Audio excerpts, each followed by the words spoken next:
నమస్తే రమగారు. నమస్తే జయ. రమగారు, ఏదైనా కొత్త సిరీస్ ని స్టార్ట్ చేద్దామా? ఒక చిన్న నావెల్ చెప్తాం. ఓకే. యాక్చువల్గా ఇది బొమ్మరిల్లులో వచ్చి ఉంటాయి సిరీస్. బొమ్మరిల్లులో వచ్చిన సీరియల్ అయి ఉంటుంది అనుకుంటున్నా. స్క్రిప్ట్లో దొరికింది నాకు. 1980లో ప్రింట్ అయిందట. రూపాయి పావలాట అప్పుడు ఈ పుస్తకం. 80లో ప్రింట్ అయింది. కథ బాగుంది, చక్కగా ఇంట్రెస్టింగ్గా ఉంది. విజయ్ చంద్రిక కథ పేరేనా? కథ పేరే. విజయ్ చంద్రిక ఒక అమ్మాయి అనమాట. ఆ అమ్మాయి తాలూకు తెలివితేటల మీద కథ. పూర్వం మధురానగరం. ఈ మధురానగరంలో ఒక ముసలివాడు దానికి ఈశాన్యంగా ఉన్న అడవికి పుల్లలు తెచ్చుకోవడానికి వెళ్ళాడు. కట్టపుల్లలు తెచ్చుకోవడానికి వెళ్ళాడు. పుల్లలు తెచ్చి ఏం చేసేవాడంటే అమ్ముకునేవాడు. అమ్ముకుని ఓ 10 పావలాభో వచ్చేది. 10 లేవు అప్పుడు, పావలాలు అర్ధలే. ఆ తెచ్చిన పావలాతోటి నూకలు కొనుక్కొస్తే ముసలిది గంజి కాచేదన్నమాట. అయితే ఏమైంది, ఆ పుల్లలు ఈ పుల్లలు ఏరాడు. అడవంతా చాలా విశాలంగా ఉంది. అన్నీ ఏరి ఒక దగ్గరికి పెట్టి తాడు పెట్టి కడదామనుకున్నాడు. తాడు లేదు. ఇదేమిటి, నేను తాడు తేలేదా అని ఆలోచించాడు. పొద్దున జరిగింది గుర్తొచ్చింది. పొద్దున్న తన దగ్గర ఉన్న తాడుని ఇచ్చింది భార్య. ఇచ్చి ఎట్లా కొట్లా తాడుతో పట్టుకురా, ఇవాళకి ఒక నూకల గింజ ఒక్క గింజ లేదు, నువ్వు పట్టుకొస్తేనే మన ఇద్దరికి తిండని చెప్పింది. అయితే ఈ తాడు మెత్తగుందని దాన్ని ఇట్లా గుంజాడు. తెగిపోతే ఏమన్నాడు, చక్రధరుడి దగ్గరికి వెళ్ళి తాడు తీసుకుంటాను, వాడు ఇవాళ రేపు ఒంటో బాగుండలేదు, అడవికి వెళ్ళటం లేదు, వాడి దగ్గర తీసుకుంటానంటే ఆవిడ ఏమంది, ప్రతిసారి ఇట్లాగే చేస్తున్నావు, ఎప్పటి నుంచో ఇది పాతబడిపోయింది, ఓ కొత్త తాడు కొనుక్కురమ్మంటున్నాను సంతరించి, నువ్వు కొనుక్కురావడం లేదు అని తిట్టింది. తిడితే కాదు ఇవాళ చక్రధరుడి దగ్గర తీసుకెళ్తానంటే, నువ్వు తీసుకెళ్ళు, కానీ నువ్వు సంతలో అవి అమ్మేసి వచ్చేటప్పుడు తాడు కొనుక్కురా అని ఖచ్చితంగా చెప్పింది. ఈ డిస్కషన్ అంతా జరిగింది, కానీ ఈయన చక్రధరుడి దగ్గర నుంచి తాడు మాత్రం తేలా. ఇప్పుడు ఏం చేయాలి, ఈ పుల్లలు ఇన్ని పుల్లలు చేర్చాడు, పెద్ద మోపు. ఈ మోపుని కట్టగడితే కానీ నెత్తికెక్కవు, ఎక్కితే కానీ సంతలో అమ్ముడవ్వవు, అదైతే కానీ గింజలు రావు, అదైతే కానీ గంజి రాదు. ఏ కర్ర పుల్లలు లేకుండా వెళ్తే చంపేస్తుంది పెళ్ళాం. పొద్దునే ఒకటి మెట్టింది నెత్తి మీద. ఇప్పుడు ఏం చేయాలి ఆలోచించాడు. ఏదైనా తాడు, ఇంత అడవి కదా, ఓ తీగో ఒకటి ఏదైనా దొరకపోతుందా అని చెప్పేసి ఏం చేశాడు, అట వెతుకుతుంటూ ఏదో ఇంత బారుగా ఒకటి కనపడింది. మామూలుగా అడవి తీగలు అవి ఉంటాయి కదా, ఒక్క రవ్వ కను చీకటి పడుతోంది. బాగా చీకటి అయిపోలేదు, కొంచెం అడవిలో 4:30-5 గంటలకి చీకటి పడ్డట్టు ఉంటుంది. ఒక బారాటిది కనపడింది. ఒక బాగా 3 మూరల దాకా ఉంది, 2.5-3 మూరలు సరిపోతుంది. అది పోయి దాని దగ్గరికి వెళ్ళి చూశాడు. చూస్తే అది తీరా తాడు కాదు, ఒక చచ్చిన పాము. పాము చచ్చిపోయింది.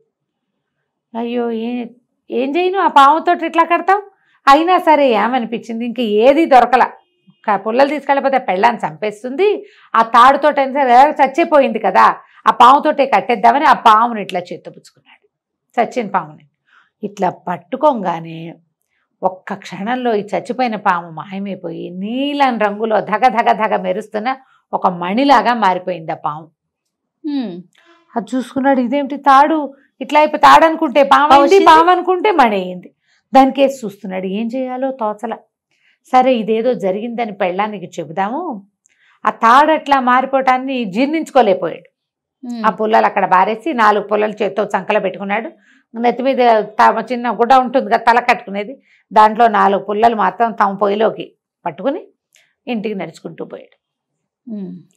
పెళ్ళానికి చూపించాడు. ఆవిడ 4 తిట్లు తిట్టింది, కానీ చివరికి ఆ మణిని చూసి ఆశ్చర్యపోయింది. నాగమణి అనమాట ఇది. నాగు అది ఎట్లా ఉందంటే నల్లటిది, ఇంత పొడుగాటిది.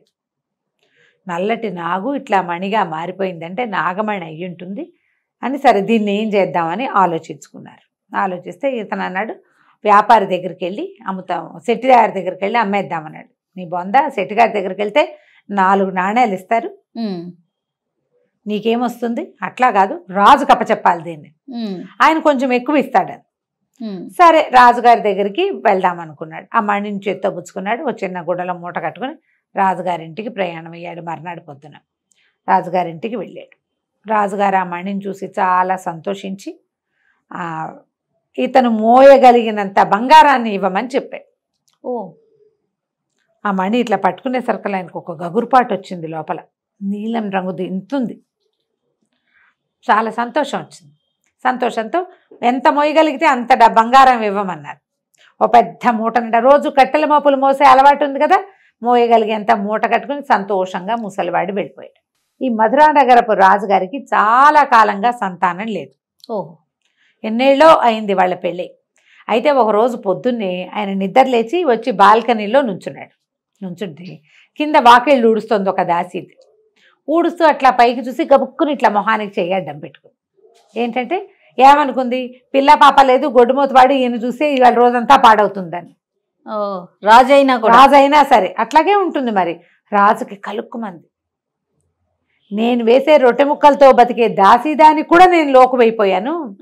చీచీ, నేను ఇక్కడ ఉండకూడదు, ఏ అడవులకో పోవాలనుకున్నాడు. తన బతుకు మీద తనకే విరక్తి వచ్చింది ఆయనకి. ఎన్ని వైద్యాలు చేసినా సంతానం కలగల ఆయనకి. ఎన్ని యజ్ఞాలు చేశాడో, ఎన్ని రకాల మందులు మింగించారో రాణిగారితో, ఏం కలగల, ఏమీ అవల.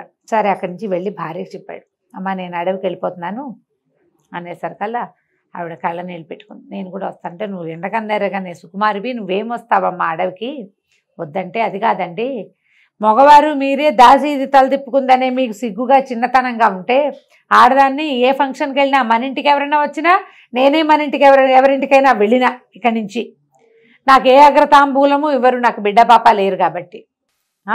గొడ్డుమొద్దానని నన్ను అనకుండా అంటూనే ఉన్నారు. రాణిని కాబట్టి పైకంటలేదు, కానీ అడుగడుగున ఏ వస్తువు తొలిగా నా చేతిలో పెట్టరు, ఏ పిల్లవాడిని నన్ను ఎత్తుకొనివ్వరు. ఎందుకు నేను మాత్రం ఇక్కడ ఉండటం, మొగుడిని కూడా పొట్టన పెట్టుకుంది గొడ్డుమొద్దని అంటారు, నన్ను తీసుకుపోండి నన్ను కూడా. అక్కడి నుంచి భార్య భర్త ఇద్దరు కలిసి అడవికి వెళ్ళిపోయారు. వెళ్ళిపోయాక ఆ అడవిలో ఒక మహాముని ఒక ఆయన ఉన్నాడు. ఆ మునికి ఇంతకుముందు ఈ రాజుగారితోటి చంద్రప్రభో ఏదో ఆయన పేరు పరిచయం ఉంది. ఆయన ఆశ్చర్యపోయాడు, ఇంత చిన్న వయసులో మీరు ఇలాగ రావటం ఏమిటి, దీన్ని ఏమంటారు, వానప్రస్థాశ్రమం. అడవికి వచ్చేసేది ఎప్పుడు వస్తారు, ఇల్లు వాకిలి వదిలిపెట్టేసి వృద్ధులు అయిపోయాక పిల్లలకి రాజ్యామంతా అప్పచెప్పిన తర్వాత వానప్రస్థాశ్రమంలో తపస్సు చేసుకోవడానికి వస్తారు. ఈ వైరాగ్యం ఏమిటయ్యా, ఇంకా చిన్నవాళ్ళు మీరు అనేసరికి ఆయన చాలా దుఃఖపడ్డాడు. రాజు, ఏం చేయము మునివర్య, మాకు సంతానం కలగలేదు, ప్రజలకి మా మా మా ఇది అంటే మా పరిస్థితి ప్రజలకు నచ్చటం లేదు, వాళ్ళు మా మొహం చూడకుండా అవుతున్నారు, చాలా అవమానకరంగా ఉంటుంది పరిస్థితి, సంతానం లేదు, రాజ్యానికి ఉత్తరాధికారి లేడు, మా పితరులకి నీళ్ళు వదిలే దిక్కు లేదు, తపస్సు అయినా చేసుకుందామని మేము వచ్చేసామంటే ముని అన్నాడు, కాదు కాదు, మీకు సంతానం ఉంది, మీకు పిల్లవాడు కలుగుతాడు, నా మాట విని వెళ్ళిపోండి, మీకు పిల్లవాడు లభిస్తాడు అని చెప్పాడు. వీళ్ళిద్దరూ వెనక్కి వచ్చేసారు. ఆ వెనక్కి వచ్చేసిన రాజుగారు ఇప్పుడు ఈ ముసలాయనకి ఇంత బంగారం ఇచ్చాడు. ఆ మణిని పట్టుకెళ్ళి భార్య చేతిలో పెట్టాడు. ఎప్పుడైతే ఈ భార్య చేతిలో మణి పెట్టాడో, అబ్బా ఎంత బాగుంది అన్నది క్షణంలో అది పిల్లాడిగా మారిపోయింది. ఆ మణి ఓహో, చచ్చిన పాము మణిగా మారి మణి పిల్లాడిగా మారిపోయింది. తెల్లగా మిసమిసలాడుతూ ఉన్న ఇంత బిడ్డ. ఇక రాజుగారు ఆశ్చర్యపోయాడు, ఇదేమిటి ఈ విచిత్రం, కుమారుడు లభిస్తాడని ముని చెప్పాడు, ముని వాక్యం వేరు కాదు, వమ్ము కాదు వాక్యం, చూడు పిల్లాడు లభించాడు, వీడే మన రాజ్యానికి ఉత్తరాధికారిని సంతోషంగా పెంచుకున్నారు. ఆ పిల్లాడికి మణివల్లభుడు అని పేరు పెట్టారు. మణి వల్ల దొరికాడు కాబట్టి ఎంత బాగానో చూసుకునేవాళ్ళు. పిల్లాడు చక్కగా పెరిగాడు. కానీ వీళ్ళకి ఈ అడవిలో పాము మణయింది, మణి పిల్లవాడయ్యాడు కాబట్టి వీడిని బయటికి పంపిస్తే ఏదైనా అవుతుందన్న భయం. వీడు పిల్లాడు కాదు కదా, అతి జాగ్రత్తతోటి ఆ పిల్లాడిని బయటికి ఎప్పుడు పంపించేవాళ్ళు కాదు. పిల్లల్ని ఎవరైనా లోపల తెప్పించి ఆడిచ్చేవాళ్ళు. అట్లా అట్లా అట్లా అట్లా 12 ఏళ్ళు వచ్చినాయి. ఈ లోపల వాడికి వాళ్ళు వచ్చిన పిల్లలు ఫ్రెండ్స్, మేము చదువుకున్నాం, అది చదివాం, ఇది చదివాం అంటే ఏం నాకేమీ రాదు అనిపించేది. నేను కూడా చదువుకుంటా అన్నాడు. ఓ మాస్టర్ని పిలిచారు. చదువుకుంటుంటే ఇక్కడ చదివే చదువు కుదరదు అనిపిస్తుంది. కొన్నాళ్ళు పోయాక ఇంకోటెవడో వచ్చి నేను గురుకులం నుంచి వచ్చానన్నాడు. ఏం చేస్తారంటే గురుకులంలో అలా ఉంటుంది, ఇలా ఉంటుంది, ఇలా చెప్పేసరికి వీడికి ఉత్సాహం, పాపం వాడికి వెళ్ళిపోవాలని కోరిక. వాళ్ళ అమ్మని నాన్నని అడిగాడు. వాళ్ళు ససేమిరా అన్నారు. చూసి చూసి చూసి చూసి 12 ఏళ్ళు నిండుతుండగా ఈ అబ్బాయి కొంత ధనాన్ని మూటగట్టుకుని ఒక గుర్రం ఎక్కి అడవిలోకి పారిపోయాడు. వెళ్ళిపోయేసరికల్లా ఇక వెళ్ళిన వాడు అట్లా అట్లా అట్లా అట్లా అట్లా వెళ్ళి ఆ గుర్రంతో ఒక నదీ తీరానికి చేరాడు.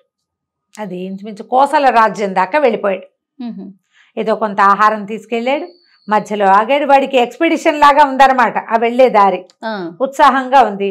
ఆ కాలంలో దారులు కాచేవాళ్ళు వాళ్ళు అలాంటి వ్యవహారాలు ఏం పెద్దగా లేవు, సుమారుగా ఉన్నాయి, ఎక్కువ లేవు. వెళ్ళాడు. పిల్లాడిని వెళ్ళిపోనిచ్చారనమాట. ప్రజలు చూసినా కూడా చూసి చూడట్టు ఊరుకున్నారు.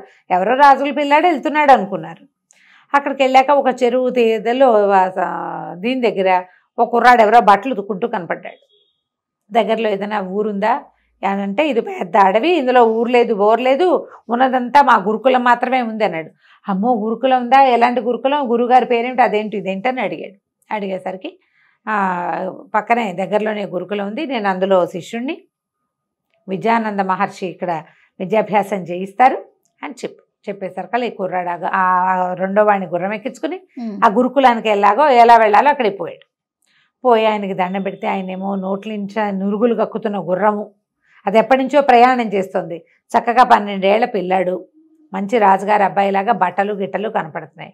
ఎవరు ఏమిటి అంటే, నాకు విద్యాభ్యాసానికి మా ఊళ్ళో కుదరలేదు, మా తల్లిదండ్రులకి భయము, వాళ్ళు పంపలేదు, నా అంతటి నేనే వచ్చానని చెప్తాడు. కానీ ఫలానా రాజ్యము అన్న మాట అబ్బాయి చెప్పడు. సరేలే, విద్యార్థిగా వచ్చిన వాడు వాడంతట వాడొచ్చినా అమ్మా నాన్న తీసుకొచ్చినా సమానమే. అక్కడి నుంచి పిల్లాడిని అట్టు పెట్టుకున్నారు. అయితే ఆ కాలంలోనే కోసల రాజకుమార్తె విజయచంద్రిక కూడా విద్యాభ్యాసానికి వచ్చింది. కొంచెం చిన్నది, కానీ ఆ అమ్మాయి ముందు నుంచి ఉంది, ముందు కొంత చదువుకుని వెళ్ళి మళ్ళీ వచ్చేసింది. ఇతనికంటే కొంచెం చిన్నపిల్ల. ఇతనితోటి ఫ్రెండ్షిప్ చేసింది. వీళ్ళిద్దరూ కలిసి బాగా మాట్లాడుకునేవాళ్ళు, కలిసే కత్తి పట్టటాలు అవి నేర్చుకున్నారు. బాగా అలవాటైంది. ఇతనికి క్రమంగా పెద్దవాడు అవుతున్న కొందికి సొంత ఇంటికి వెళ్ళాలన్న భావన లేదు. 10 సంవత్సరాలు గడిచినాయి. అబ్బా.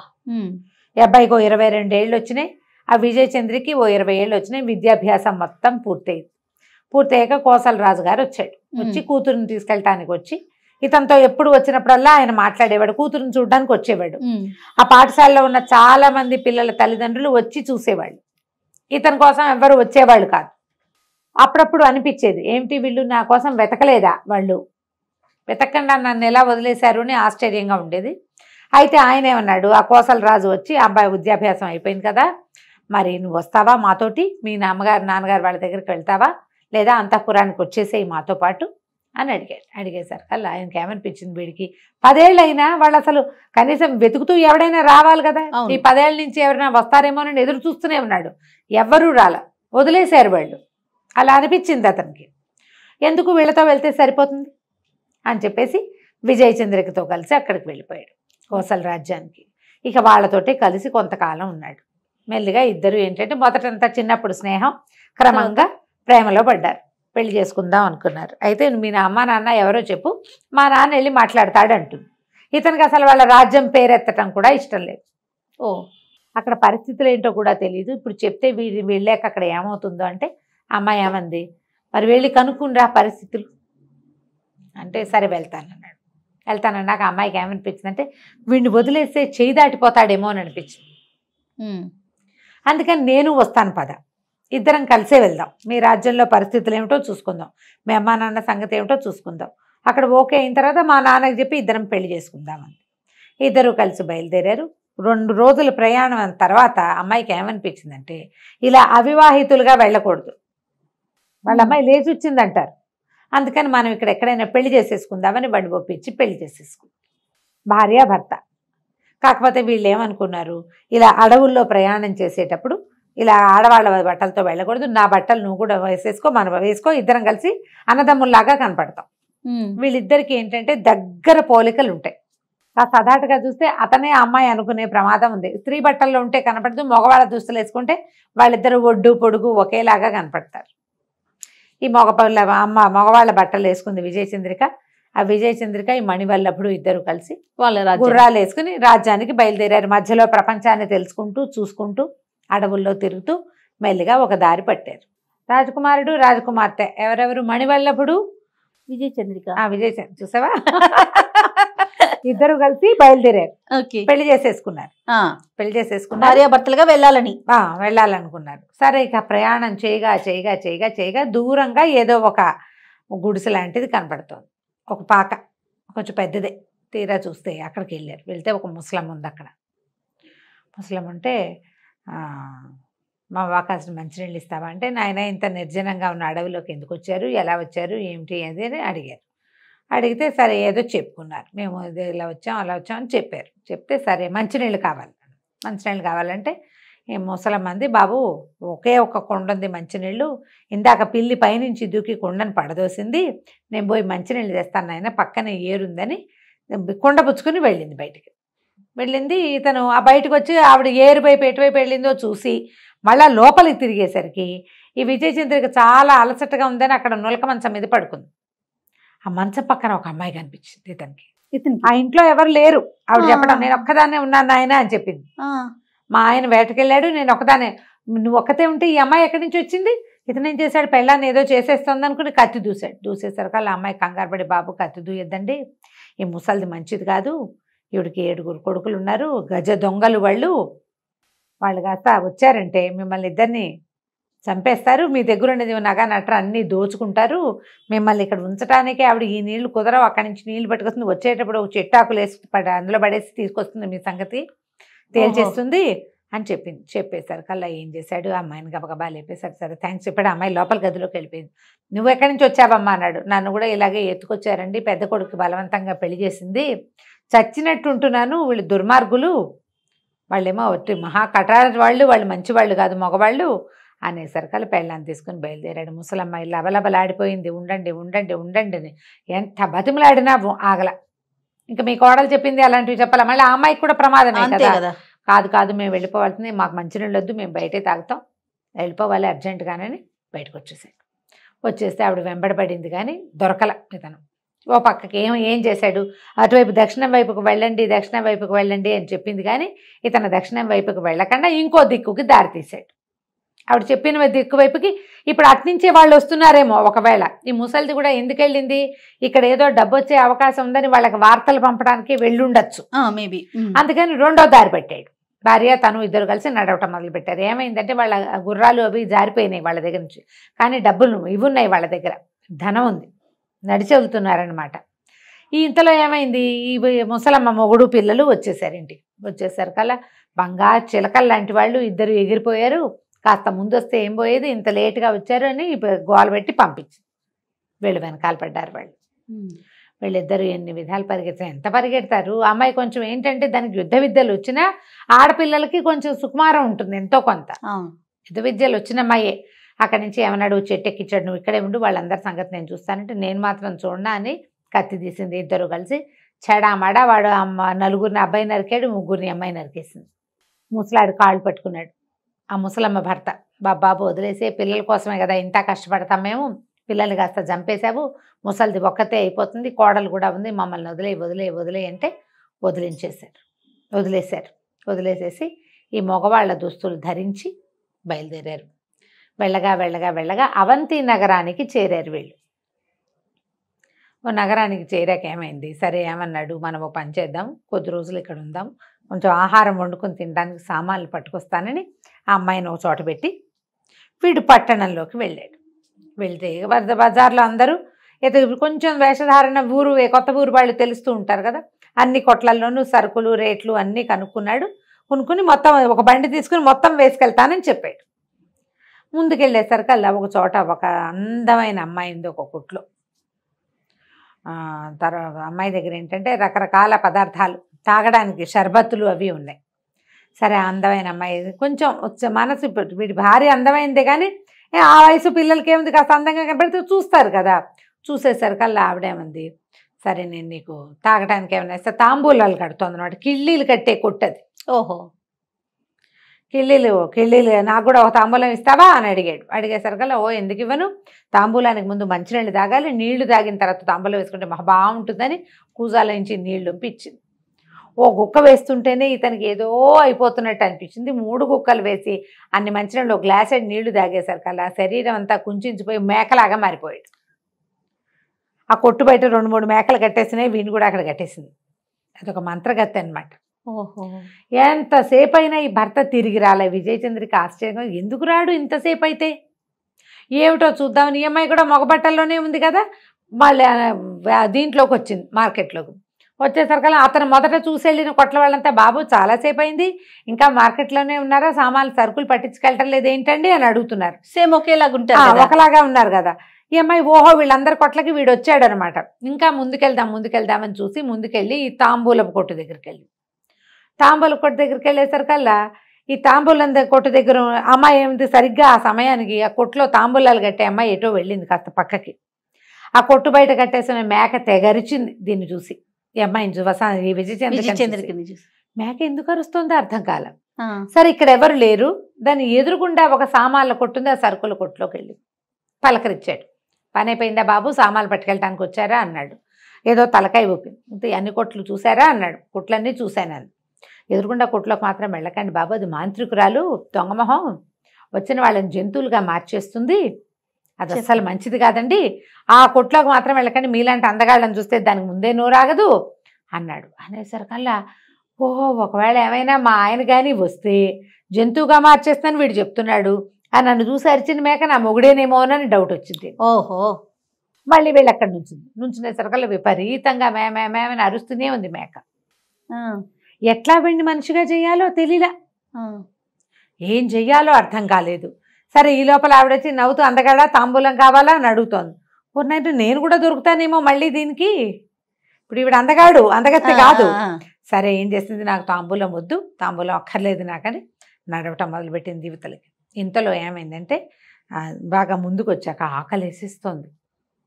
సరుకులు పెద్దగా సామాన్లు అతనేం తేలేదు, కొంచెమే డబ్బులున్నాయి, చాలా తక్కువ డబ్బులన్నీ ఆ అబ్బాయి దగ్గర ఉన్నాయి. ఈ అమ్మాయి ఊరికి ఇట్లా దోపుకున్న చిన్న నాణేలు ఉన్నాయి. ఒక పూట కోళ్ళ అబ్బాయి ఇంటి దగ్గరికి చేరింది. చేరేసరికల్లా ఆవిడ బోల్డన్ని పిండి వంటలు పెట్టుకొని చేస్తోంది. తెగ ఏడుస్తోంది. ఏడుచేస్తుంటే ఏమడిగింది, ఎందుకబ్బా అట్లా ఏడుస్తావు, ఏమైనా కష్టం వచ్చిందా, అంత కష్టం వచ్చిందా అని మీ పిండి వంటలు పప్పలు వండుకుంటావు ఎందుకు, దీనికి దానికి మ్యాచింగ్ కుదరటలేదు కదా. అడిగేసరికల్లా నాయన బంగారు కొండల్లో ఉన్నావు, ఏ తల్లికి కన్నబెట్టవో, ఇట్లాగే ఉంటాడయ్యా నా కొడుకు కూడా, రేపొద్దున వాడికి చావు వచ్చేస్తుందని ఏడుస్తున్నాను అని. కొడుక్కి చావు వస్తుందంటే పిండొంట్లు వండుకుంటారా ఎవరైనా అంటే, నేనేం చెప్పాను ఆయన, ఈ అవంతిపుర రాజకుమార్తె ఒక ఆవిడుంది చిత్రలేఖ, ఆ చిత్రలేఖ కొన్నాళ్ల క్రితం, చాలా అందగత్తె అమ్మాయి, కొన్నాళ్ల క్రితం చెలికత్తెలతో కలిసి అడవికి షికారు వెళ్ళింది. షికారు వెళ్ళిన తర్వాత 10 మంది చెలికత్తెలతో వెళ్ళింది, 10 మంది పోయారు, ఆ అమ్మాయి ఒక్కతే తిరిగి వచ్చింది. ఆ మర్నాటి నుంచి చిత్రలేఖతోటి వివాహం చేస్తామని, చిత్రలేఖతో గడిపి ఆమె అడిగిన ప్రశ్నకు సమాధానం చెప్పిన వాడికి చిత్రలేఖ నుంచి పెళ్లి చేస్తామని రాజుగారు టంకేయించాడు. రోజుకొక పెళ్లి కొడుకు చొప్పున వెళ్ళారు. వెళ్ళిన వాడు వెళ్ళిపోయినట్టు చచ్చిపోయారు. కొన్ని రోజులు పోయాక ఇక టంకేస్తే ఎవడు రావటం లేదని కుటుంబానికి ఒకడు చొప్పున చిత్రలేఖకి ఆమెతో గడపడానికి ఒక అబ్బాయిని పంపించాలని ఖచ్చితంగా శాసనం చేశారు. ఒక్కో కుటుంబం నుంచి ఒక్కో పిల్లాడి చొప్పున ఎంతమంది మగ పిల్లలు వెళ్ళారు ఇప్పటికీ రావడం వచ్చేది లేదు. చిత్రలేఖ అక్కడే ఉంటుంది. మళ్ళీ తెల్లారేసరికి మళ్ళీ టంకు, మళ్ళీ ఎవరో ఒకళ్ళు మీ ఇంటికి తాకీదులే ఉత్తరం వచ్చేస్తుంది, మీ అబ్బాయిని పంపించాలి అని. అబ్బాయి వెళ్తే ఇక అంతే, మా పిల్లాడు కూడా వెళ్తాడు నాయన, పాపం ఇంకా బతికి రాడు, అందుకని 4 రకాలు తింటాడని చేసి పెడుతున్నాను, చేస్తున్నా, దుఃఖం ఆపుకోలేక ఏడుస్తున్నాను. చిత్రలేఖ ఆడపిల్ల, రాజుగారు అమ్మాయి, అంతఃపుర కన్య. చిత్రలేఖ ఎవరిని మింగేతిస్తుంది, దానితోటైనా ఎవరైనా ఉండాలి, దానిలో అయినా ఎవరైనా ఉండాలి, అంతే. ఈ రెండిట్లలో ఏదో ఒకటి ఉందనుకుని, ఏమందావా చచ్చేలా ఆకలిస్తుంది, పావలా లేదు నా దగ్గర, ఒక కానీ ఉందంతే నా బొడ్లో, ఇంకంతకంటే లేవు, ఈ పదార్థాలన్నీ నాకు తినబెట్టు, నీ కొడుకు బదులు నేను వెళ్తా అనేసరికలు, అయ్యో నాయన ఏ తల్లిగిన బిడ్డవో, వద్దు వద్దంది ముసలిది, కానీ ఆశ పుట్టింది. అంతేగా, కొడుకు మరణం తప్పింది కదా. సరే మళ్ళీ వాళ్ళ ఇంటికి ఇప్పట్లో ఛాన్స్ రాదు, ఇది రాదు, కొన్నాళ్ళు బతుకుతాడు కొడుకు. చక్కగా విస్తరేసి స్నానం చేయని ఆయన స్నానం చేయించి శుభ్రంగా పెట్టింది. కడుపు నిండా తినేసి కాళ్ళు జాపు పడుకుని సాయంకాలం అయ్యేసరికల్లా వెళ్ళింది కోటకి. వాళ్ళందరూ ఈ పిల్లని చూసి ఆశ్చర్యపోయారు. మామూలుగా రోజుకో పిల్లాడు అంటే ఎవరో ఎలాగో ఉన్నవాళ్ళు వస్తారు, అందంగా మెరిసిపోయే కుర్రాళ్ళు ఏం ప్రతి ఇంట్లోనూ ఉంటారా, ఉండరు కదా. ఈ కుర్రాన్ని చూసేసరికి వాళ్ళు నిర్ఘాంతపోయారు. నూనెకి మీసాల వాడల్లే ఉన్నాడే, అయ్యో ఎంత పండల్లే ఉన్నాడు, వీడే నిజంగా చిత్రలేఖకి మొగుడైతే బాగుంటుంది, ఇలా చచ్చిపోవడానికి వచ్చాడని రాజభట్లందరూ బిక్కమొహాలు వేసుకున్నారు. రాజుగారి దగ్గర ప్రవేశపెట్టారు. నేను ఈ ఊరు అబ్బాయిని కానండి, ఫలానా పూటకోళ్ళమ్మ కొడుకు బదులు నేను వచ్చానంటే, నువ్వెందుకు రానైనా చచ్చిపోతావు, నీ దారి నువ్వు పోక అంటే, కాదు నేను చూడాల్సిందేనన్నాడు. సరే సాయంకాలం భోజనం పెట్టారు. రాజుగారి ప్రసాదంలో చీకటి పడేసరికల్లా ఈయన్ని తీసుకెళ్ళి చిత్రలేఖ దగ్గరికి పంపారు. ఆ చిత్రలేఖ నిర్ఘాంతపోయింది. ఎంత బాగున్నాడు, మనసు బారేసుకుంది ఆవిడ. ఇంత బాగున్నాడు, చచ్చిపోతాడు కదా, వృధాగా చచ్చిపోతాడు, ఏం చేయాలో తెలీదు. సరే రాత్రి అయితే ఆవిడ ఏడు మొహం పెట్టుకుని, నువ్వు నిదానంగా వెళ్ళిపో, రాత్రి అయ్యేదాకా ఇక్కడే ఉన్నావంటే మరి నిన్ను చంపేస్తారు, ఒకవేళ నేను లేననుకో అప్పుడు నువ్వు ఏమవుతుందంటే, ఏముంది నేను మా నాన్న మా రాజ్యం సర్వనాశనం అయిపోతాం, పోతాం, నువ్వు మాత్రం చచ్చిపోకూడదు, నువ్వు ఇంత బాగున్నావని బతిమలాడింది. కాదు ఏం జరుగుతుందో చూస్తాను, అనేసరికల్లా సరే అర్ధరాత్రి 11 గంటలు 11:30కు గంట కొట్టేసరికల్లా ఈ చిత్రలేఖ వెనకాల నుంచి ఒకడు వచ్చాడు భూతాకారంతో. వచ్చేసరికల్లా ఈ అమ్మాయి ఏం చేసింది, కత్తి తీసి యుద్ధానికి దిగింది. ఎవరైనా ఎదిరించే వాళ్ళు చూస్తే వాళ్ళని కనపడితే ఆ రాక్షసుడు తగ్గిపోతాడు. ఎదిరించే వాళ్ళు ఎవరు లేరు. సడన్గా ఇప్పుడు అందంగా ఉన్న అమ్మాయి వెనకాల నుంచి ఒక పెద్ద భూతం వస్తే భయం వేసి సావరు. అవును, ఎవరు దానికి రెడీగా ఉంటారు? ఏం జరుగుతుందో ఎవ్వడికి తెలియదు. అక్కడి నుంచి ఈ అమ్మాయి చెడామడా యుద్ధం చేస్తే ఆ రాక్షసాకారాన్ని 5-6 దెబ్బలు కొట్టేసింది. వాడి నెత్తురు వాడే చూసుకునేలాగా చేసింది. ఆ రక్తం చూసేసరికల్లా వాడికి అస్సలు చచ్చిపోయాడు. ఈ చిత్రలేఖ కూడా ఈ రాక్షసుడు బయటకు వచ్చేసరికల్లా కేవ్వని కేక పెడుతూ స్పృహ తప్పిపోయింది. తెల్లవారింది. తెల్లారేసరికల్లా అందరూ ఏమైంది, చచ్చిపోయింటాడు, శవం కూడా ఉండదు. రాజకుమార్తెకి మేల్కొల్పులు పాడడానికి వచ్చారు దాసీగణం. చూస్తే రాజకుమార్తె ఏమో స్పృహ తప్పిపడింది. ఇంతకుముందు వచ్చి ముందు రోజు రాత్రి వచ్చిన కుర్రాడు బాగానే ఓ పక్క మీద పడుకుని నిద్రపోతున్నాడు. ఆశ్చర్యపోయారు, ఎట్లా బతుకున్నాడు? రాక్షసుడి భీకరాకారం నేల మీద పడిపోయి కనపడింది. పెద్ద పెద్ద కేకలు పెట్టారు. రాజుగారు, సైన్యాధిపతి, మంత్రి గింత్రి అందరూ వచ్చి చూసుకున్నారు. ఈ చిత్రలేఖ అడవికి వెళ్ళినప్పుడు ఒక బ్రహ్మరాక్షసుడు ఆమె 10 మంది చెలికత్తెల్ని తినేశాడు. రోజు ఒక మగవాడి మాంసం గనక ఇస్తానంటే నీ రాజ్యాన్ని ఏమీ చేయనని ఆ అమ్మాయితో ఒప్పందం చేసుకుని ఇలా టముకేయించేలాగా చేశాడు. లేకపోతే రాజ్యం సర్వనాశనం అయిపోతుంది. రోజుకు ఓడిపోయినా పర్వాలా, ఏదో మెల్లిగా నడుస్తూ ఉంటుంది కదా, అందుకని దీనికి ఒప్పుకున్నారనమాట. సరే, అక్కడి నుంచి చిత్రలేఖకు మెలకు తెప్పిస్తే ఆవిడ సిగ్గుపడుతూ నిద్రలేచి ఈ అబ్బాయిని పెళ్లి చేసుకుంటానని. వాళ్ళు కూడా రెడీగా ఉన్నారు కదా, ఇప్పుడు ఈ అబ్బాయిని పెళ్లి చేసుకోవాలి. సరే, ఏమనుకుంది, పెళ్లి చేసుకున్నాక ఏం చేయాలి అని ఆలోచించి, నేను ఇప్పుడు వివాహం అది చేసుకోనండి, వివాహం చేసుకోలేను అంటే, కాదు నువ్వు వివాహం చేసుకోవాల్సింది, వివాహం అయ్యాక నువ్వే రాజు అవుతావు అంటే, సరే నాకు ఒక షరతు ఉంది, ఒకరోజు రాజుని చేయండి, నన్ను రాజుగా ఉండటం నాకు సంతోషాన్ని ఇస్తే అప్పుడు వివాహం చేసుకుంటానని అనేసరికల్లా వెంటనే ఇవాళ ఈ అబ్బాయిని రాజుని చేస్తున్నాము అని ప్రకటించారు. సింహాసనం మీద కూర్చోబెట్టారు. కూర్చోబెట్టంగానే ప్రజలందరినీ రప్పించింది. ప్రజలందరినీ రండి, ఒక టముకేయించారు. ఏదైనా విచిత్రమైన వ్యవహారం చేయగలిగే వాళ్ళు, విచిత్రమైన వాళ్ళు రండి అందరూ. ఎలా పెట్టిందంటే, ఎవరి దగ్గర అందమైన కుక్కలు, మేకలు, పెంపుడు జంతువులుగా ఉన్నారో వాళ్ళందరినీ పిలిపించింది. అందమైన మేకలున్న వాళ్ళకి 2000 వరహాలు బహుమానం. తెలివిగా రాజుగారు అన్నాడు, అదేంటమ్మా అట్లా పెట్టావు అంటే, అట్లా కాదండి, ప్రజలకి వాళ్ళు జంతువుల్ని బాగా చూసుకోవాలని తెలుసుకుంటారు, అందుకని పెట్టానండి. ఈ 20 మేకలున్న మంత్రగత్తె కూడా తీసుకొచ్చింది. అందరివి మేకలు, కుక్కలు అన్నీ చూశారు. బాగానే ఉంది. కొంతమంది కుక్కల్ని, కొంతమంది కుందేళ్ళని, రామచిలకల్ని పెంచుకునే వాళ్ళు. అందరిలోకి ఎక్కువ మేకల్ని పెంచుకోగలిగే సత్తా ఉన్నది ఈవిడ. అక్కడి నుంచి సరే, ఇంకొక బహుమానం ప్రకటిస్తాను, ఎవరైనా సరే జంతువుని మనిషిగా మార్చగలిగే మంత్రశాస్త్రం తెలిసిన వాళ్ళు ఉన్నారా మన సభలో? ఉంటే చెయ్యొద్దండి. మీ దగ్గరున్న జంతువుని మనిషిగా మీరు మార్చగలరా? ఎలా మారుస్తాం? ఏమిటో ఇది దిక్కుమాలవన్నీ అడుగుతున్నాడు రాజకుమారుడని ఎవరి దారిని వాళ్ళు సర్దుకున్నారు. ఈ మేకలావిడకి ఆశ పుట్టింది. ఎంత ఇస్తారు జంతువుకి అని అడిగింది. ఒక్కో జంతువుకి 2000 వరహాలు ఇస్తామన్నారు. ఏం చేయగలవు? నాకు ఇప్పుడే డబ్బులు ఇచ్చేస్తానంటే నేను మార్చగలను, నాకు ఆ మంత్రశక్తి ఉందని. సరే ఇచ్చేస్తాం, మార్చేయమన్నారు. ఈ వెంటనే ఈ మేక, ఈ మంత్రగత్తె ఏం చేసింది, తన సంచిలోంచి ఓ చిన్న ఇంత సీసాడు నీళ్లు తీసి దాన్ని మంత్రించి మేకల మీద చల్లింది. ఒక్కో మేక ఒక్కో అబ్బాయికి చొప్పున మారిపోయి 20 మంది మేకలు 20 మంది అబ్బాయిలు అయిపోయారు. అందులో తనకు భర్తని గుర్తుపట్టింది అమ్మాయి. మణివల్లభుడు ఉన్నాడు అందులో, మేక అయిపోయాడు. కానీ మగవేషంలో ఉంది విజయచంద్రిక. విజయచంద్రిక మగవేషంలో ఉంది. తన మొగుడిని తను గుర్తుపట్టగలదు కదా, రాజుగా ఉంది ఇక్కడ. గుర్తుపట్టేసింది. గుర్తుపట్టేశాక మా బహుమానం అంది మంత్రగత్తె, దగ్గరికి రాగానే మెడ ఎగరగొట్టేసింది కత్తితోటి. హాహాకారాలు చేశారు సభలో. వాళ్ళ స్త్రీని చంపేసిందని. ఇప్పుడు ఆ అమ్మాయి ఎదురుగుండా పక్క కొట్ల వాళ్ళకి తెలుసు ఈ అమ్మాయి మంత్రగత్తె అని. లోకానికి ఏం తెలుస్తుంది, అది అందగత్తెగా కనపడుతోంది. మేకలు పెంచుకునే బంగారు తల్లి అంతే కదా కనపడుతుంది. అప్పుడు ఈ అమ్మాయి ఏం చెప్పిందంటే, ఇది అమ్మాయి మంత్రగత్తె, ఈ పొరుగు రాష్ట్రాల నుంచి మీ దగ్గరికి ఇక్కడ పనుల కోసమో వ్యాపారం కోసమో లేదా తిరగడానికో వచ్చిన వాళ్ళలో అందగాళ్ళని సెలెక్ట్ చేసి వాళ్ళ మీద నీళ్లు చల్లి వాళ్ళని మేకల్ని చేస్తుంది.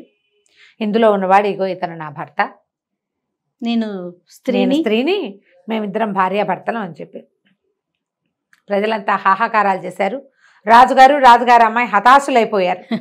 ఈ అబ్బాయికి ఇచ్చి పెళ్లి చేద్దాం అనుకున్నారు కదా, అదేమో అమ్మాయి అని తేలింది. అక్కడి నుంచి చిత్రలేఖ వలవల ఏడవటం మొదలుపెట్టింది. అయ్యో నేను నిన్ను మొదటి చూపులోనే ప్రేమించాను, నువ్వు ఇట్లా మా ఆడవాదాని అయిపోతే నేనేం చేయాలి, నేను ఎవరిని పెళ్లి చేసుకోవాలి, నేనేం కావాలి అని ఏడ్చేశారు కల్లా ఈవిడ ఏమందంటే, అట్లా కాదు, నువ్వు సరిగ్గా నా భర్తను చూడు, నేను ఆయన వేరే వేరేగా ఉన్నామంటే అప్పుడు చూశారు సరిగ్గా, చూస్తే ఆ సింహాసనం మీద కూర్చున్నవాడు ఈ మేకల మంద మధ్యలో నుంచున్నవాడు ఒకేలా ఉన్నారు. నేను ఆయన రెండో భార్యగా నిన్ను స్వీకరిస్తాడు, మన ఇద్దరం కలిసి ఉందామని చెప్పింది. నువ్వు నాతో ఉండటమే కదా నీకు కావాల్సిందని ఈ రెండో అమ్మాయిని చిత్రలేఖనిచ్చి మణివల్లభుడికి పెళ్లి చేయించింది. బాగుంది. రాజు రాజుగారు కూతురు, ఇద్దరు కూతుళ్ళు అల్లుడితోటి హాయిగా ఉన్నారు, కొంతకాలం అక్కడే ఉన్నారు. ఉన్నప్పుడు ఈ అమ్మాయి చిత్రలేఖ పదే పదే భర్తను అడిగేది, మీ దేవురు, నువ్వు ఏ దేశానికి రాజకుమారుడివి, నువ్వు రాజకుమారుడు కాకపోతే రాజకుమార్తె నిన్నెందుకు పెళ్లి చేసుకుంటుంది అంటే చెప్పేవాడు కాదు అతను.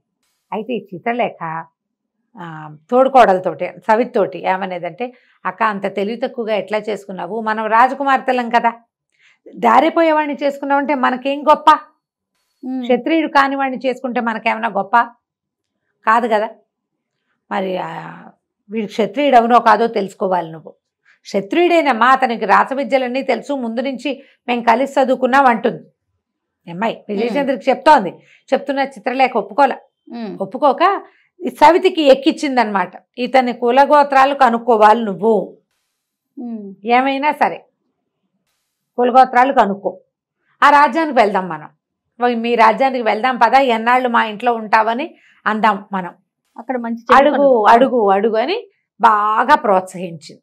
తను అడిగేది నవ్వుతూ. ఈ అమ్మాయి ఏంటంటే మొదటి భార్య, అతను మొదట ప్రేమించి పెళ్లి చేసుకున్నాడు కదా, ఇప్పుడు ఈ పెళ్ళి అంటే అనుకోకుండా జరిగిన పెళ్లి, విజయచంద్రికతో జరిగింది ప్రేమించి పెళ్లి కదా, అందుకని ఎంతసేపు ఇట్లా ప్రోవోక్ చేస్తే సరే ఏమైంది, ఒకరోజు భార్యాభర్త షికారు వెళ్ళారు. ఎవరు మొదటి భార్యతోటి, చిత్రలేఖతోటి కాదు, విజయచంద్రికను మణివల్లభుడు షికారు వెళ్తే అమ్మాయి ఏమందంటే, నేను ఒక రాజకుమార్తెని, ఇంకో రాజకుమార్తెని నీకు పెళ్లి చేయించాను, మా పరువు మర్యాద ఉండాలి కదా మాకు కూడా, ఎవరో దారిపోయేవాడిని ఇద్దరు రాజకుమార్తెలు పెళ్లి చేసుకున్నారంటే మాకేం మతింపు, మా నాన్నలకేం గొప్ప, మా వంశాలకు ఎంత ఇది కదా, నీవు మీ కులం గోత్రం చెప్పకుండా చేస్తున్నావు, మీది ఏ రాజ్యమో చెప్పు చెప్పు చెప్పు చెప్పు చెప్పు చెప్పు అనేసరికల్లా ఇతనికి సడన్గా తలకాయ పట్టేసుకున్నాడు. తల పట్టుకుని అబ్బా అన్నాడు, పెద్ద తలనొప్పి వచ్చినట్టు అయిపోయింది. తలనొప్పి తగ్గాక అతను చెప్పాడు, నేను కనుక నీకు చెప్పానా ఇది ఒక రహస్యం, మీకు దూరం అయిపోతాను, మళ్ళీ ఇక నేను మీతో ఉండను అంటే, ఇంకా స్త్రీ సహజమైన ఒక రహస్యం తెలుసుకోవాలనే ఒక ఆసక్తి మొదలైతే ఆడవాళ్ళు ఒట్లు పెట్టేస్తారు, ప్రమాణాలు పెట్టేస్తారు, ఆగలేకపోతారు. ఆ స్త్రీ సహజమైన గుణంతో ఆ చిత్రలేఖ ఏం చేసింది, తను తెలుసుకోలేక అక్కకి ఎక్కించింది. ప్రేమ లేదు వీడికి, మరి ఇది లేదు, వాడి కులం మంచిది అయి ఉండదు అందుకే చెప్పట్లేదు, ఇలాగా ఉన్నాయి, ఎప్పుడైనా ఉంది, కులగోత్రాల కోవల ఎప్పుడూ ఉంటుంది. అమ్మాయి క్షత్రియకాంతలు, క్షత్రియుడినే పెళ్లి చేసుకోవాలి, వాళ్ళు కులం తప్పేశామేమో అన్న అనుమానం లోపల, ఎవరైనా ప్రజల్లో చెప్పుకుంటారేమో అన్న సిగ్గు. ఇక అతను అన్నాడు, నేను కనుక నీకు చెప్పానా అంతే సంగతులు అన్నాడు. అంటే అయినా సరే నేను అది తెలుసుకోవాల్సిందే అంటే ఏదో రహస్యం అనమాట, మాకు ఇన్నాళ్ళు చెప్పకుండా దాచావన్నమాట, పైగా ఇవాళ దాన్ని పెళ్లి చేసుకున్నావు, నాతో ఎన్నేళ్ళ నుంచి కలిసి ఉన్నావు, నువ్వు 15-16 సంవత్సరాలుగా మన ఇద్దరం కలిసే ఉన్నావు, నువ్వు 12 ఏళ్ల పిల్లాడప్పటి నుంచి నువ్వు నాకు తెలుసు, అప్పటి నుంచి దాచిపెట్టావు, నీకు ప్రేమ లేదు, నీకు అది లేదు ఇది లేదని అన్నది. అనేసరికల్లా తను అన్నాడు, సరే పద బయటికి వెళ్దామని. బయటకు వచ్చేసో కాస్త పార్క్లోకి వెళ్ళారు కదా, అక్కడి నుంచి ఎలా నడిపించి ఎక్కడికో తీసుకెళ్ళాడు, ఒక పెద్ద నీళ్ల మడుగు, అది ఆ మడుగు దగ్గర నిలబడ్డాక చెప్పాడు, నువ్వు శ్రద్ధగా విను, భయపడద్దు, తర్వాత ఏం జరిగినా నాకు సంబంధం లేదు, నీకు చెప్పేస్తున్నా ఇప్పుడే అని చెప్పాడు. సరే చెప్పంటే, నా పేరు శంఖచూడు, నేను ఒక నాగరాజ కుమారుణ్ణి, మేము చాలామంది కలిసి భూలోకానికి విహారానికి వచ్చేవాళ్ళం, పాతాళం మా ప్రాంతం. ఈ శంఖచూడు అతని ఫ్రెండ్స్ పైకి వచ్చేవాళ్ళు అనమాట. భూలోకానికి విహారానికి వస్తున్నప్పుడు ఒక ఆయన తలకిట్లా జుట్టు పూర్తిగా జటలు కట్టి సన్నగా బక్కగా వెదురు పుల్లలాగా నిలబడి ఒంటికాలు మీద నిలబడి తపస్సు చేసుకుంటున్నాడు. తపస్సు చేసుకుంటుంటే ఏమిటి ఈయన ఏం చేస్తున్నాడు, ఈ జుట్టు ఏమిటి ఇట్లా ఉంది, మనిషి ఏమిటి ఇట్లా ఉన్నాడని మాట్లాడుకున్నాం మేమంతా.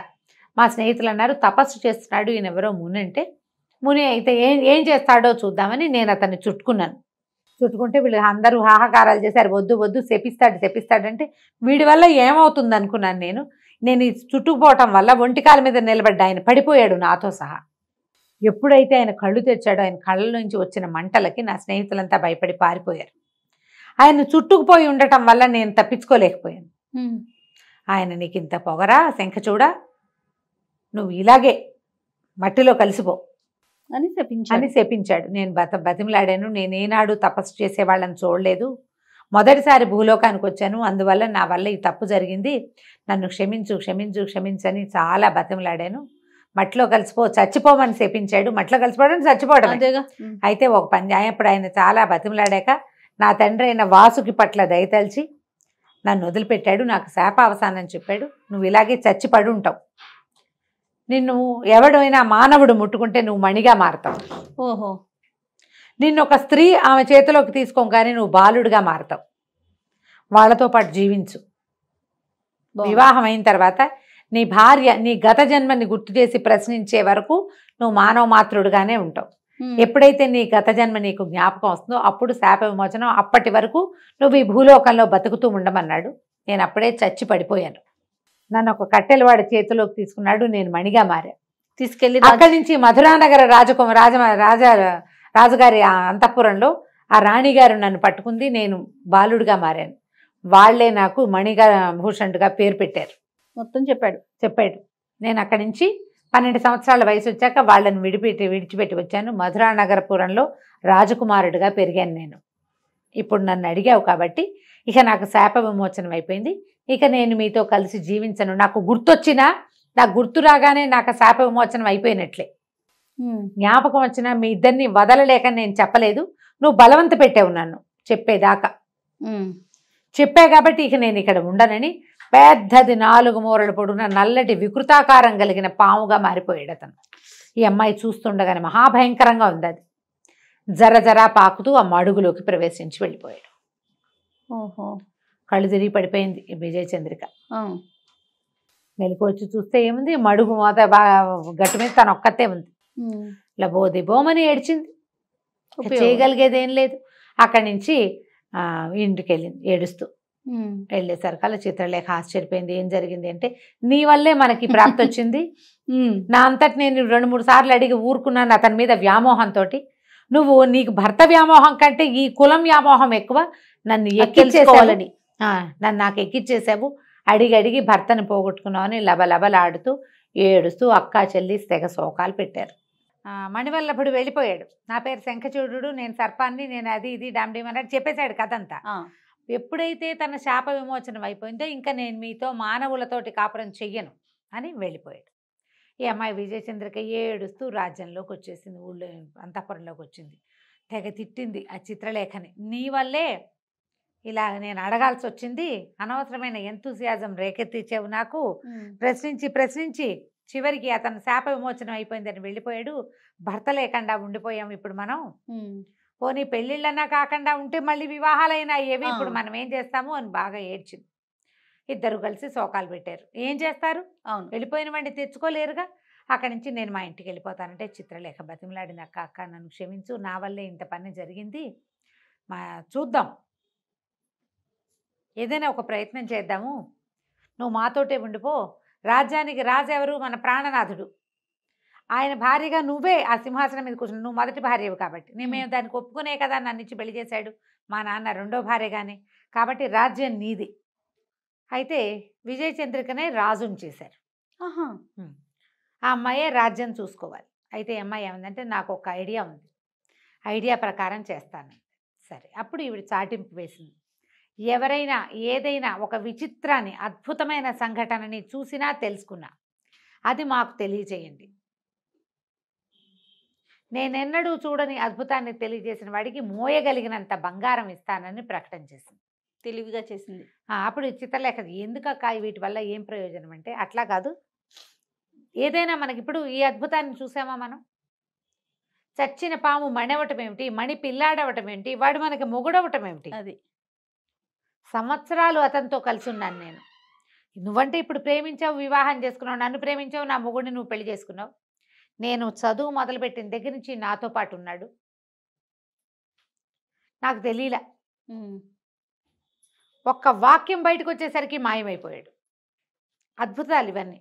అలాగే ఏదైనా ఒక అద్భుతం అందితే చూద్దాం. ఒక ఏడాది పాటు ప్రయత్నం చేస్తాను ఇతని కోసం. దొరకలేదా ప్రాణత్యాగం చేసుకుంటా. తర్వాత నీ తండ్రి నీ రాజ్యం నువ్వు మీ బాధ మీరు పడండి అని చాటింపేసింది. ఎవ్వరూ రాల. ఊళ్ళో వాళ్ళంతా మాట్లాడుకునేవారు. ఏదైనా అద్భుతం అనగానే పక్కవాడు నాకు కూడా తెలుసు అనేవాడు. ఇద్దరికి ముగ్గురికి తెలిసినవి అద్భుతాలు అవ్వవు. ఎవ్వడికి తెలియంది కదా అద్భుతం అంటే. అవును. అయితే ఆ ఊళ్ళో ఓ బ్రాహ్మడు ఉన్నాడు, కొంచెం పేదవాడు. ఆయన యాయవారం చేసుకునేవాడు. 5-6 పిల్లలు ఉన్నారు. వాళ్ళ ఆవిడ అంది, రోజు మంచి రోజులు చెప్తావు ప్రతి వాళ్ళకి, ఏం ప్రయోజనం నీ వల్ల? ఈ రాణిగారు ఏదో ప్రకటన చేసింది, ఒక అద్భుతాన్ని ఏదైనా చెప్పచ్చు కదా. ఎట చెప్తామే అద్భుతాన్ని, చూడకండా అన్నాడు. చూడైతే రోజు రొట్టెలు చేసిస్తా, పో రోడ్ల మీదకి వెతుకు. తేగలిగినంతతే నా పిల్లల్ని నేను ఎట్టాగొట్ట గడుపుకుంటా, వెతుకు చూడు. ఇప్పుడు ఇళ్ళ మధ్యలో వాకిళ్ళ మధ్యలో ఏమవుతాయి అద్భుతాలు? ఎక్కడికో నడిచిపోతే ఏదో అవుతుంది అని తోలింది. రొట్టెలు చేసి ఇచ్చింది. పొద్దున్నే చద్దనం తిన్నాడు ఇంట్లో. ఆ రొట్టెలు భుజాన్ని వేసుకుని బ్రాహ్మణ ఆయన వెళ్ళటం మొదలుపెట్టాడు. వెళ్ళగా ఏదో ఆ కారాడు ఇలాగ అడవి దాటాడు. ఎవరో 2 భార్య భర్త కనపడ్డారు, ముసలి వాళ్ళు. బాబు ఏదైనా తినటానికి ఇవ్వండి అని. సరే ఏం చేశాడు, ఇంత దూరం వచ్చాము, ముందుకెళ్తే ఏదైనా ఇల్లు ఒక చిన్న ఊరు ఏదైనా తగిలితే ఎవరో ఒకళ్ళు అన్నం పెడతారు. ముసలి వాళ్ళు వీళ్ళు అంతవరకు నడవలేరని ఆ 2 రొట్టెలు చెరుకో రొట్టె ఇచ్చాడు. బాబు నీకు ఉంచుకోకుండా మాకు ఇస్తా అంటే, పర్వాలేదు, నేను కాలు సత్తు ఉన్నవాడిని, ముందుకు నడిచి వెళ్తా, ఎక్కడో చోట నాకు ఆశ్రయం దొరకపోదు, బ్రాహ్మణులకు అన్నం పెట్టే రోజు అది, అన్నం వండుకునేందుకు ఏదో దొరుకుతుంది, ఏదో బ్రాహ్మణులు ఇల్లే దొరికితే ఒక ముద్ద అన్నం పెడతారు వాళ్ళే అని చెప్పాడు. ఈ రొట్టెలు ఇచ్చేసిన తర్వాత ఇంకా నడవటం మొదలు పెట్టేశారు కల్లా ఆయన అనుకున్నట్టు ఈ అడవి తొందరగా దాటలేకపోయాడు. పెద్ద అడవా? పెద్దదే. సరే ఏమైంది, ఇంకా ఎండగా ఉంది. అక్కడ ఏవో కనపడితే మంచినీళ్ళు తాగాడు. ఎండగా ఉంది కదా అని ఒక చెట్టు కింద పడుకున్నాడు. ఎండ తగ్గాక వెళ్దాంలే, నీళ్లు తాగాం, మనకేం ఆకపోతున్నా అన్నం తిన్నాడు కదా. చెట్టు కింద పడుకున్నాడు. చల్లగాలికి చాలా హాయిగా నిద్ర పట్టేసింది. ఆయన లేచేసరికి కను చీకటి పడిపోయింది. అయ్యో అనవసరంగా నిద్రపోయాను, నడుద్దామని నడక మొదలుపెట్టాడు. కానీ ఎంత నడిచినా అడవి తరగల. వీళ్ళ ఊరికి దగ్గరగా ఉన్నదే. అతను ఆ వైపు ఎప్పుడు రాలా అటు. సరే ఏమనుకున్నాడు, చూస్తే ఒక పెద్ద వటవృక్షం, పెద్ద మర్రి చెట్టు. సరే దీని మీద పడుకుందాం ఈ పూటకి, చీకటి పడిపోయింది. రాత్రి అయ్యేసరికి ఇంకా కనువెలుగు కూడా ఉండదు అడవిలో. చెట్టు ఎక్కి పడుకున్నాడు. మంచినీళ్ళు తాగేశాడు. ఇంకో 2 కరకరలు ఏవో తెచ్చుకున్నాడు. ఆ 2 నవిలేసి, రొట్టెలు అయిపోయినాయి, 2 నవిలి కాసిన మంచినీళ్ళు తాగి ఆ పక్కన కొలంలోంచి చెట్టెక్కి పడుకున్నాడు. పడుకుంటే ఉన్నట్టుండి ఏదో సందడి వినపడింది. చూస్తే చెర చెర చెరమని శబ్దంతో 4-5 మహాసర్పాలు పాక్కుంటూ వచ్చాయి చెట్టు కిందకి. హడిలిపోయాడు. అది ఎట్లా ఉందంటే పౌర్ణమికి దగ్గర రోజు, అందుకని పాముల పలక కనపడుతుంది. అమ్మో అనుకున్నాడు, ఏం చెయ్యాలో తెలియలే. కానీ ఇతను చూస్తూ ఉండగానే ఆ 4 సర్పాలు 4 దివ్యాభరణాలు ధరించిన మానవుల్లాగా అయిపోయారు. ఈ చెట్టు కిందంతా శుభ్రంగా ఊడ్చేశారు, నీళ్లు చల్లారు, ఎక్కడి నుంచి తెచ్చారో అవన్నీ, అక్కడి నుంచి ముగ్గులు వేశారు, ఏమిటో అలంకారం చేశారు. కళ్ళు ఇలా తలుచుకోగానే ఇవొచ్చేసినాయి ఆసనాలు, బోల్డన్ని ఆసనాలు ఏర్పరిచారు. ఒక సభకి సరిపడా ఏర్పాటైపోయింది కింద. ఈయన ప్రాణాలు అరిచేతిలో పెట్టుకుని ఆ చెట్టు కొమ్మని ఖర్చుకుని పడుకుని చూస్తున్నాడు. ఒక గంట గడిచేశారు కల్లా ఆ బుసలు విపరీతంగా 4 పాములు వస్తుంటేనే శబ్దం వినపడింది. ఇప్పుడు అట్లా కాదు, పెద్ద సముద్ర ఘోషలాగా ఉంది. బుస కొడుతున్న పాముల శబ్దాలు వినపడుతున్నాయి. చూస్తూ ఉండగానే కొన్ని వేల సర్పాలు వచ్చాయి అక్కడికి ఆ చెట్టు కిందకి.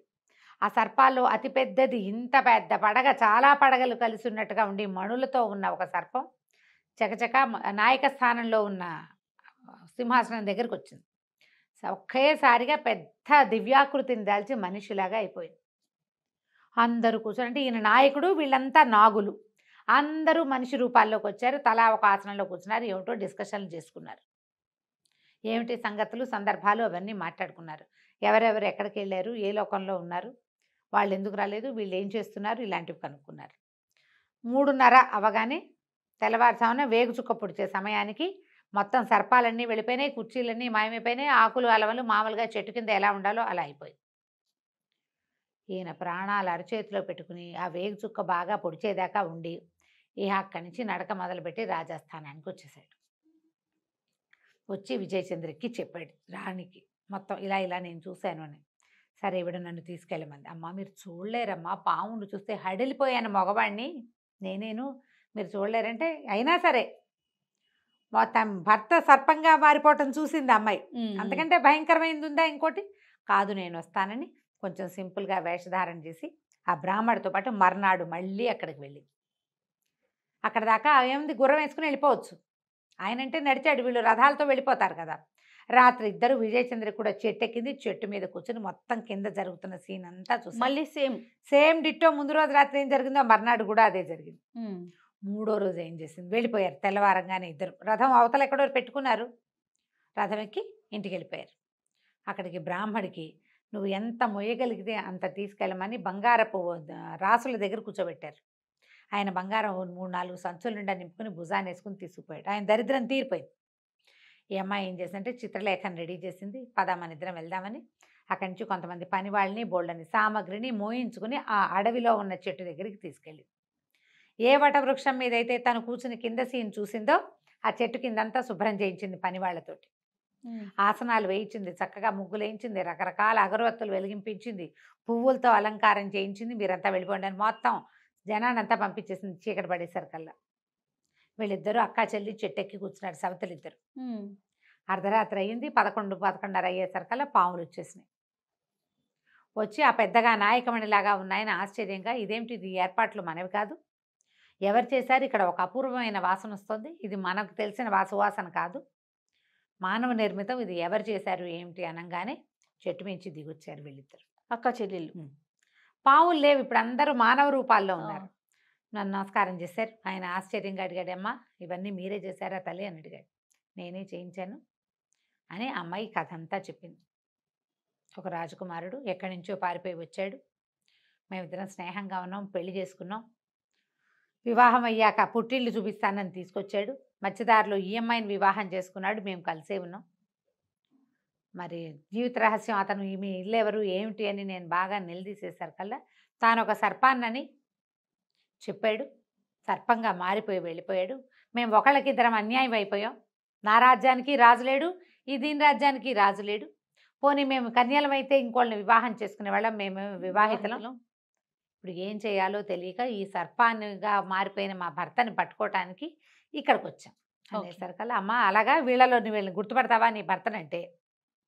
ఎవరిని గుర్తుపడతారు, వాళ్ళెవరు వీళ్ళకి తెలియదు, అందరినీ సర్పాలుగా మారిపోమన్నాడు. సర్పాలు చూస్తే అసలు గుర్తుపట్టలేరు. అమ్మాయి ఏం చెప్పిందంటే, మాకు తెలీదు, నేను ఆ సర్పరూపంలో ఒక్కసారే చూశాను, అతను వెళ్ళిపోయేటప్పుడు మానవ రూపంలో ఉన్నాడు, మీరంతా దివ్యులుగా కనపడుతున్నారు, అతను దివ్యుడుగా కనపడ్డు, మానవుడిలోనే ఉత్కృష్టమైన సౌందర్యం ఉన్నవాడుగా కనపడతాడంతే అని, అతని పేరు శంఖచూడు అంది. అనగానే ఆయన గుళ్ళు మండిపోయింది. శంఖచూడ ఎక్కడున్నావు అని గట్టిగట్టిగా కేకలు పెట్టాడు. నంగనాచిలాగా దాక్కున్నావా, ఇంత పని చేసి నువ్వు? వీళ్ళని చూసి దాక్కున్నాడు అతను, భార్యలను చూసి బయటకు వచ్చాడు. బయటకు వచ్చేసరికల్లా ఆయన ఇది క్షమించరా అని నేరం, ఇలాంటి తప్పు ఎందుకు చేశావంటే ఆ గడగడ వణుకుతూ శంఖచూడు ఏం చెప్పాడంటే, నేనేం చెయ్యను, నా భార్య నన్ను పట్టి బలవంత పెట్టి నా జన్మరహస్యం అడగంగానే నాకు శాప విమోచనం అని చెప్పాడు ముని. విమోచనం అయిపోయాక నేను ఎందుకు వీళ్ళతో ఉండాలి, నా రహస్యం అడగద్దు అని బతిమలాడిన స్త్రీ చాపల్యంతో ఈ అమ్మాయి నా మాట వినలేదు. అడగద్దు, నీకేం లోటు వచ్చింది, భర్త ఉన్నాడు, హాయిగా ఉండొచ్చు కదా, ఎందుకు నా జీవిత రహస్యం నీకంటే వినిపించుకోలేదు, అడిగి తెలుసుకుంటే కానీ ఒప్పక నా శాప విమోచనం చేసేసింది, అందుకే నేను వెళ్ళిపోయాను. నేను నాగుండని తెలిసాక వీళ్ళతో నేను ఎట్లా కాపురం చేస్తాను అని అడిగాడు. అడిగేసరికల్లా ఆయన అన్నాడు, నాగరాజు అప్పుడు ఆ మాట కరెక్టే, కానీ స్త్రీలకి సహజంగా ఉంటుంది రహస్యం తెలుసుకోవాలనే ఒక ఆలోచన, పైగా నీ భార్యలు రావడంతో భర్తలకి రహస్యం ఉంది అంటే భార్యలు అసలు ఊరుకోలేకపోతారు, మోసంగా భావిస్తారు దాన్ని, అతని రహస్యాన్ని కలిగి ఉండటాన్ని వీళ్ళు ఒప్పుకోరు. నా రహస్యం, నా జీవితం ఇతని చేతిలో ఉంది కదా, ఇతని రహస్యం నాకెందుకు తెలియకూడదు అనిపిస్తుంది. ఇది మానవ సహజం. సరే, ముని శాప విమోచనం అయినా కూడా నీకు అనుజ్ఞిస్తున్నా, నీ భార్యల మరణం వరకు నువ్వు వాళ్ళతోటే కలిసి జీవించు, సంతానాన్ని పొందు, వాళ్ళ రాజ్యాలకు ఉత్తరాధికారులు కూడా వస్తారు అని చెప్పి భార్యలతో ఉండిపోమని చెప్పాడు. ఓకే.